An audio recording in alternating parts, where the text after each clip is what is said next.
Welcome to the Brad and Taylor Show. Today we have Dominic Lee. How's it going, Dominic? Hey guys, how you doing? We're good. You're listening to the Brad and Taylor Show, a podcast that inspires entrepreneurs to pursue their passions. We're sitting down with some of the best to learn how they got started and some lessons they learned along the way. Okay, so let's get started. So let's go way back when you were little. Did you want to be an agent when you grew up? Way back when you were like 5 years old, what did you want to be?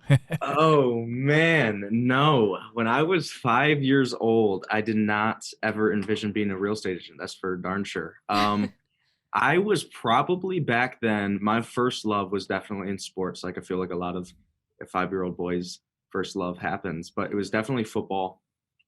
Dreamed about football, played football all day. And then secondly, it was probably cars. I always thought I was going to get into restoring old cars and playing with, old cars and making them my little toys and things like that. But I never ended up getting into that, got into real estate and have been running with it since. Awesome. What kind of got you into real estate? Did you have somebody that you knew who was already in real estate, or how did that come about? Yeah, never had anybody close to me in family that I can think of that's been into real estate, heavily involved into real estate. What happened is I actually got injured out of my sports, like I mentioned. So I had to find something new, kind of, that's just my personality type. I kind of become obsessive over things that I grow a love for. So football, I was pretty obsessed with. After that was taken away from me, I had to find something new, right? So I discovered a couple guys on YouTube, one of which obviously a lot of people know the name Grant Cardone. I discovered him when I was about 14 years old. And him and a couple other guys, I would just binge watch their videos and what they're talking about. And then I grew an obsession for real estate investment. So ever since when I was about 14 years old, I've studied how people have gotten wealthy, how people have started investing in real estate and things like that. And then I was like, what is the quickest way? How can I get my foot in that door? Right? Because it seems like if you're uneducated about the real estate industry and you look at it from an outsider, you're like, that's got to be a high barrier of entry. You know what I mean? Like you got to have a lot of money to get into real estate and to start being involved in it. And like, I always just thought it was cool because you watch these shows and you see like every time I would see these investors on this show, they always had somebody in a suit and tie right next to them. Who was that? That was the realtor, or that was somebody that was helping them with the deal. And so I was like, that's it. I need to become a real estate agent and at least getting involved in these deals, even if they're not my personal deals. I need to start being on the transactional side of those things. And so when I found that out, I was about 18 years old, just turned 18, started the process of getting my license. I did the online course, figured out, I've got a couple learning disabilities that I've worked through for my whole life, figured out that the whole online thing was not going to work. Signed up for the next in-class or in-person class and passed my test the first time. I was just turned 19. And so I've been right out of high school. Right out of high school. Wow. Right out of high school, yeah. Awesome. So are you at the same brokerage you were at, or did you swap around between different ones, or how'd that whole process go? Deciding what you were going to do. So as a young little 19-year-old running around, right, with nobody that knows anything about real estate in my family, I had nobody to go to. I was searching for a brokerage. And, at the time I was like, I'm interviewing for these brokerages. At the time, I didn't know every brokerage takes about just about any real estate agent, right? And so I'm like really nervous about these, interviewing for these.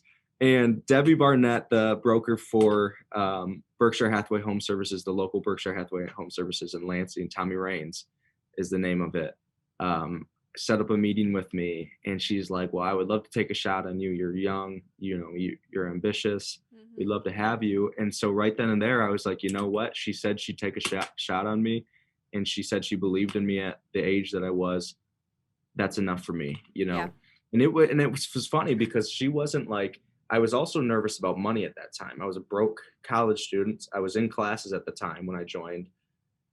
Was broke, had a bunch of college debt because I paid for my own college and all that kind of stuff. And I was like, let me join Berkshire Hathaway, which, is a little more expensive to be an agent for than other brokerages locally. You got the cheaper brokerages you can join. So I took a shot and I did, and I've been here ever since. Sweet. Nice. Tell us about your first transaction. Yeah, how did it go? Was it smooth? No. My first transaction, get this. I can officially say that my first transaction was actually my parents. Huh. Okay. Hey, well, at least that's a I will good say start. I had one transaction before that. It didn't go through. It didn't close, so I didn't count it as my first transaction because it was a listing that the team that I was currently on when I first started gave to me. They literally handed me the listing. It was they already had a sign in the ground. And God bless them. They were like, take this over. It was a little $80,000 listing on by the Lansing airport. So I took it, and we got an offer, and I think I screwed some stuff up. Probably it didn't end up closing, and I was like, boom. Took a whole month or two, and then my dad was randomly called me. He was like, hey, I want to sell. I was like, oh. So, sounds good. And, my first transaction was my parents. Yeah. Double-sided it, which was kind of nice, right? How did that one go for your parents? Was it pretty easy going after the first one? No. My parents are probably still to this day were my toughest clients. Yeah. And it wasn't necessarily because they were trying to be. It was the pressure, right? Because it's like my mom and dad, and they're relying on me, and I was like, this is a lot of pressure, and if I screw this up, I will never hear the end of it. Yeah.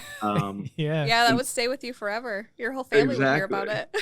Exactly. So it was a little rough. It was a good one. I was lucky that it was my parents for the first one because they had a little more patience than usual than a regular client.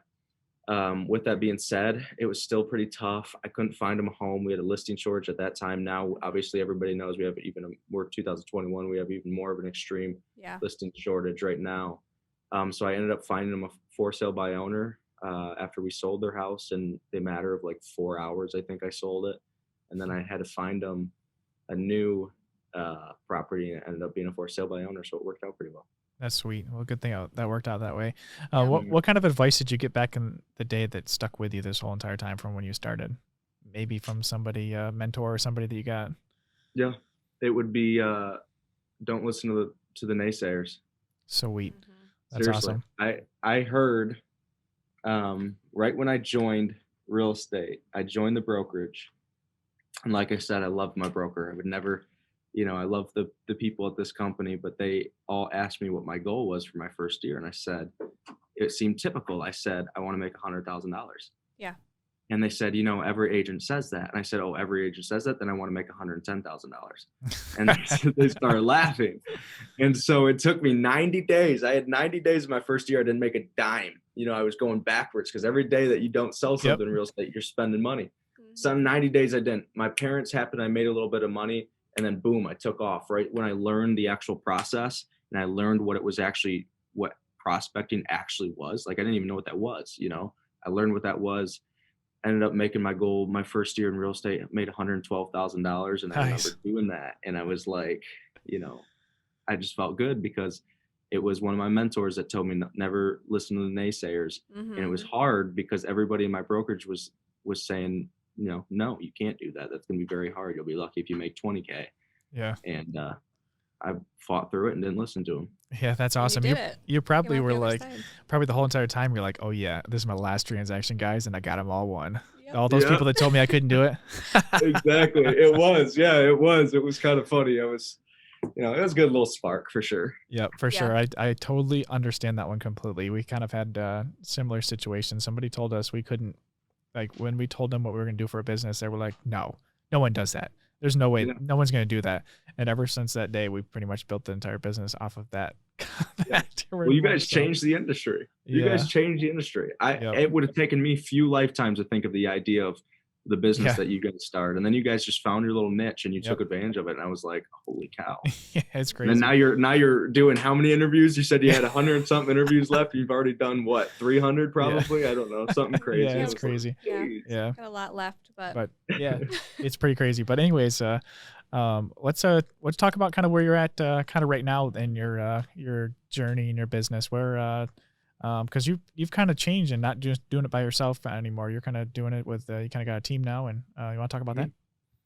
Yeah. So I started real estate as not an independent agent. I joined a team. I originally grew up in Okemos. I joined a little, I don't want to call it little because they have a mom and pop's team, somebody that was an Okemos family as well. Yep. Fantastic people. They taught me the transaction. Like they taught me the paperwork because they're extremely organized when it comes to that. I learned that it wasn't working simply because our personalities are a little bit different. And not only that, they are at a different point in their lives. They are doing real estate now because they've had past careers and things like that. So I ended up leaving them, and I joined another team actually. So I went to another team after that because I knew a team was still what I need, but I need somebody that was going to feed me business Yeah. and teach me the hustle. I knew the transaction. I needed to learn the hustle. So I joined a team that taught me the hustle a little bit, got me off my feet. And ever since then, spent about a year, almost a year and a half on that team. And by then, I was doing crazy numbers. I knew I could go out on my own and do fine. But I always had a dream of having my own team. And I found in real estate that like my true love was not the real estate transaction. It was helping people. Yeah. And not only that, it was helping agents that were in the exact same position that I was, where I had everybody within even my own brokerage telling me, no, you can't do that. It's going to take you a long time. You got to be in at least 5 years before you start making serious money and blah, blah, blah, blah, blah. If I found myself loving helping people prove that wrong. Yeah. You know what I mean? Because I did, and I knew it was possible. And I did it with zero money. I did it with almost 25K in debt, so I was like, I need to start a team. And why I decided to start my business in literally the middle of COVID, because that was last year. I started it in June with my business partner, and I'm in favor for business partners. I really am. A lot of people always said that it's easy to get married, but it's hard to split up. They warned me, don't have a business partner. And I kind of, again, didn't listen to the naysayers. And I was like, this guy, Scott Wheaton, he's my business partner. I was like, I trust him. He trusts me. We've worked together. He was actually on the team that I was on previously. Oh yeah, that's nice. Because the same week that we joined that team together, he joined at the same time. We met at a going away party for a previous admin that team had. And he was like, how old are you? And I was like, 19. And he's like, I'm 19 too. At the time, I think we were like the only 19-year-olds, one of very few in the whole association in our area. Yeah. And ever since then, we kicked it off. We matched each other's weaknesses and strengths extremely well. I'm a super visionary. Sometimes it's not a good thing because I go, and I'm always coming up with these new ideas, and then I have nobody to kind of organize them afterwards. Yeah. And he's a lot more organized than I am. Well, what's nice is he's also a visionary. So like he'll think of things that I've never thought of, and I'm like, holy cow. That's brilliant. And then, exactly, we'll figure it out together. But it can also be crazy. Business partners has its struggles. Don't get me wrong. But what we have done is we just became very aware, where it was like, we're going to see each other's probably some extreme lows in this business together, and we're going to go through the extreme highs. During that can cause a lot of drama. It's like any business, not just real estate. Yep. So we kind of just made an agreement with each other where we're like, we're going to be open. And if it involves us having to be open-hearted and to just say why I'm ticked off at you or why, this happened, then do it. Like, I don't care. You're not going to hurt my feelings, because what we're trying to grow is a lot bigger than just us, a little argument that him and I might have or something like that. So it's a really smart way to go about that, just to be open. So you guys have that communication. You're on the same team, same path. For sure. Yep. So we ended up joining. I talked him into leaving the team with me and starting real estate redesign, as you see behind me, with me. And we did in the middle of the COVID-19 pandemic in June of last year. And everybody thought we were crazy. I thought I was crazy too. I didn't know what I was doing, but I said, you know what, something in the back of my head's telling me to do it, so we're going to do it. Yeah. And so we did, and we ended up making it through. It was a struggle, right? Because like the last 6 months, our sales were not where we wanted them to be. One, we had the COVID-19 struggle, which I wouldn't say was a real struggle, because it was actually kind of a blessing in disguise for real estate, because it gave people a lot more time on their hands to start looking at homes. But then I was trying to build out the systems and processes for our teams. I was trying to get all the legal things done for it, forming the LLC and the S Corp. And, we turned it to all the stuff of forming a business. It was a lot. But we ended up working it out.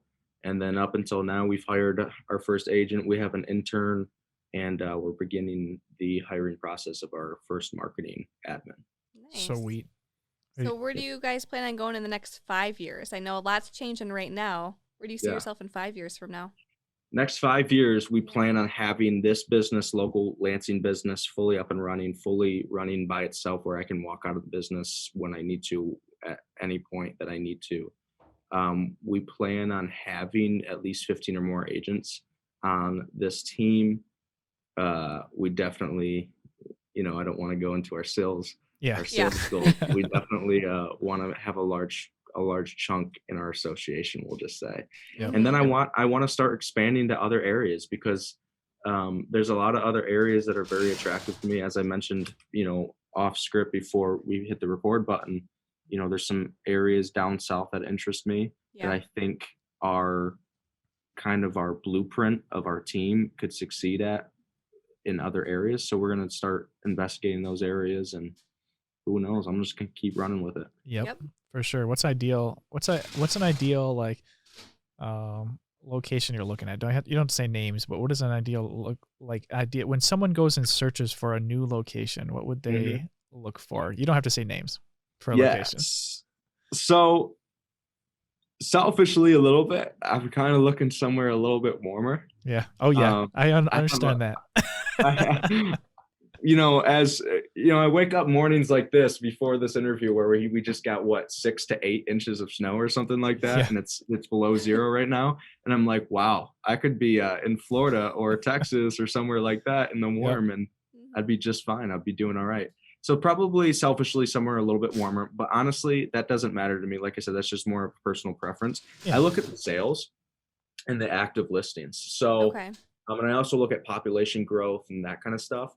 And so we've been looking at some cities that are just having insane population growth. And then not only that, but their markets are extremely healthy during that. Sometimes markets can actually, not many people know this, but markets that have extreme population growth, the resale market can actually struggle heavily. And that is because if you think about it, when you're moving and you're completely, let's say you're uplifting your family and moving to a new city, sometimes the large majority of people are going to rent first. And that's because they don't know if they're going to like it there, or they don't know if they can financially withhold a new home purchase. So we're looking at the cities that still have a healthy market. And a lot of those places are, Texas is kind of crazy right now. All of their big cities, they got 3 of the biggest cities in the nation. They got Houston, Dallas, Fort Worth area, obviously, and then Austin. All of those cities are experiencing huge population growth, especially Austin, but the real estate market is crazy as well. And then obviously you got Florida. We look at sale prices and stuff, and it would be nice to move to an area with a little bit higher of a sale price just financially. Because it'll take less, we won't have to do as many deals to hit our targets and that kind of stuff. It was just a couple variables. Sweet. With that said, is there anything else you want to share with everyone before we go? No. If you're just looking to buy and or sell in the Lansing area, call Real Estate Redesign. Sweet. How can they get a hold of you, and where can they follow you at? Yeah, so they can follow us on social media. We're on Instagram, YouTube, Facebook, obviously. You can call my cell. My cell is 517-648-6544. You can email me. Our website's realestateredesigninc.com. Again, realestateredesigninc.com. And then our all of our social media handles are Real Estate Redesigned. So sweet. Awesome. Well, thanks for coming on. Oh, wait, we got one more question for you. Taylor? It's a random one. All right. How do you think we would test a calculator? Test a calculator? Yeah, how do we do that? I would test a calculator by doing a simple math problem that I probably already know over the top of my head, maybe 2 + 2. And then if it doesn't equal 4, I know it's wrong. There you go. That works. Sweet. Awesome. Well, thanks for being on, and we'll talk to you later. Absolutely, guys. Thank you so much. Are these working? All right. There we go. Oh, there we go. I think they're working. Should we tell them? Mine keeps falling. It doesn't like my voice. What do we got to tell them? Subscribe. Subscribe? What do we got to point at? Hey, I think there's a subscription button. It might be there. It might be right there too. Somewhere. Find it. It's red. Yeah. And it's blue. It's green. I don't really know. It's a color. This mic isn't even attached. Did you plug these in? Well, I guess. I wonder if they can hear us. Yeah, I wonder if they hear us. Well, we should probably tell them if they can hear us. We should probably tell them also give us a 5-star review if they're listening on Apple. That'd be cool. 5 stars, guys. Share it with everybody they can think of. We won't take 4 stars. I mean, Taylor, I don't even think these are on. I mean, I don't think this is working. This is not working.